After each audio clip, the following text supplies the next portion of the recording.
From Kalamazoo, direct to you, it's a WKZO.com quickcast. Many of you are aware that KVCC at the beginning of 2009 launched a large initiative that we refer to as the Wind Energy Center.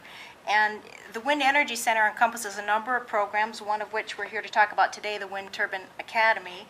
But I wanted to just give a little bit of a background. In our creation of the Wind Energy Center, KVCC really is hoping to create a path for real jobs for graduating wind turbine technicians and wind technology specialists who possess the skills and the knowledge and aptitudes needed to construct, operate, maintain wind power generating equipment.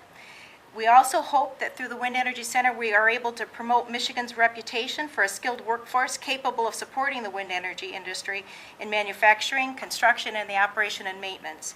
KVCC also hopes to contribute to Michigan's ability to live up to our potential in wind energy production, and that will lead to economic growth and healthier environment.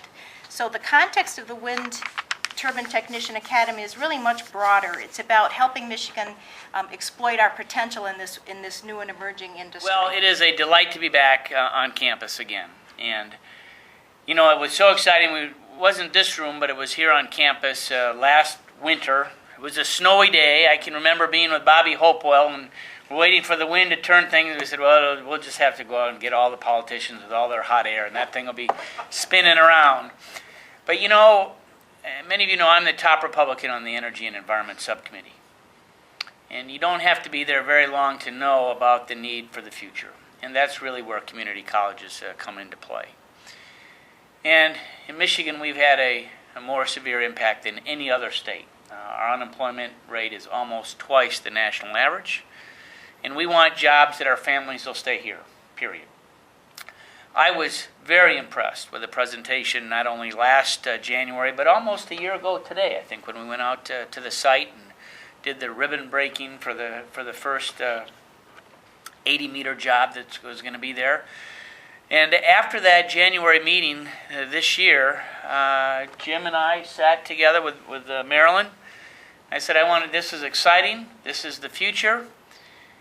Our energy needs as a nation are going to be growing by 30 to 40% by the year 2030. That's not very far away. Look at the Wall Street Journal today, and in the front section, it talks about the exciting new vehicles of the future, vehicles that hopefully we're going to be building here in Michigan. But they're hybrids. They're electric hybrids.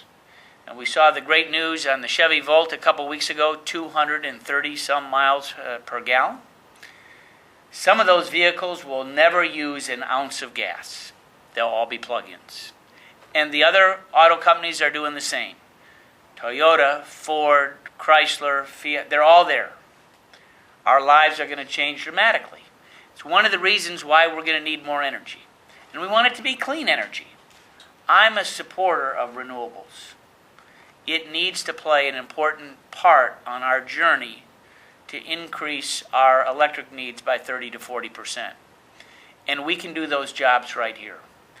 So, after I sat down with Jim and Marilyn down in Marilyn's office a few months ago, I petitioned the Appropriations Committee and asked for an earmark.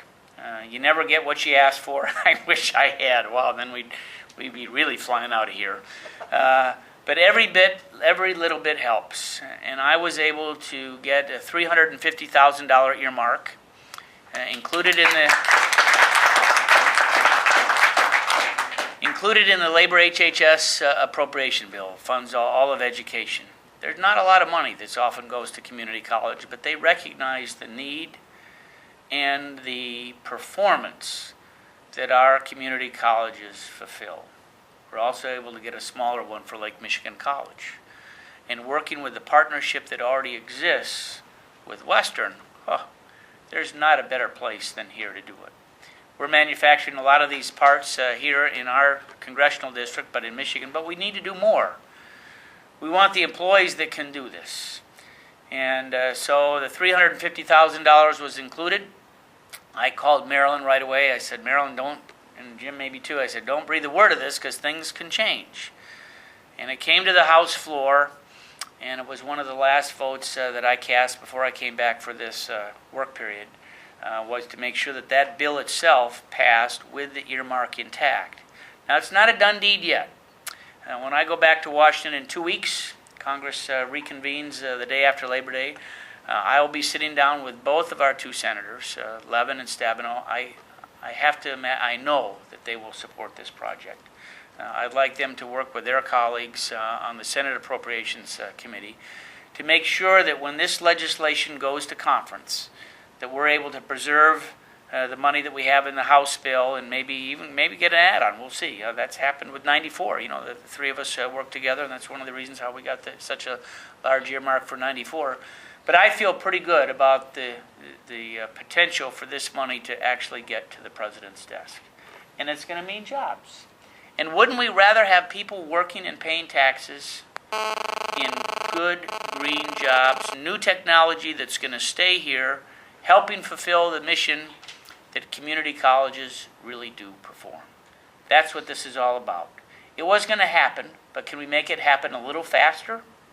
And can we make sure that maybe we include a few more people to really put a place on the map for KVCC? This is a wonderful institution. They have done a great job over the years. I've been here a lot on lots of different ventures.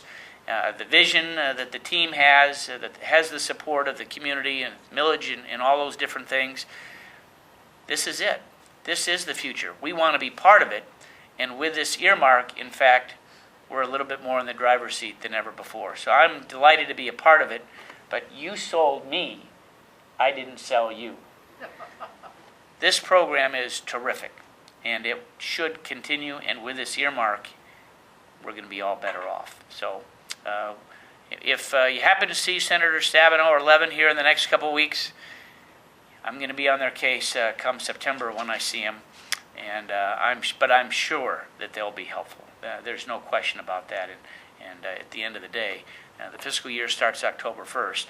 Hopefully this money will have been to the president's desk and he will have signed it, and we're off to the races. Thank you.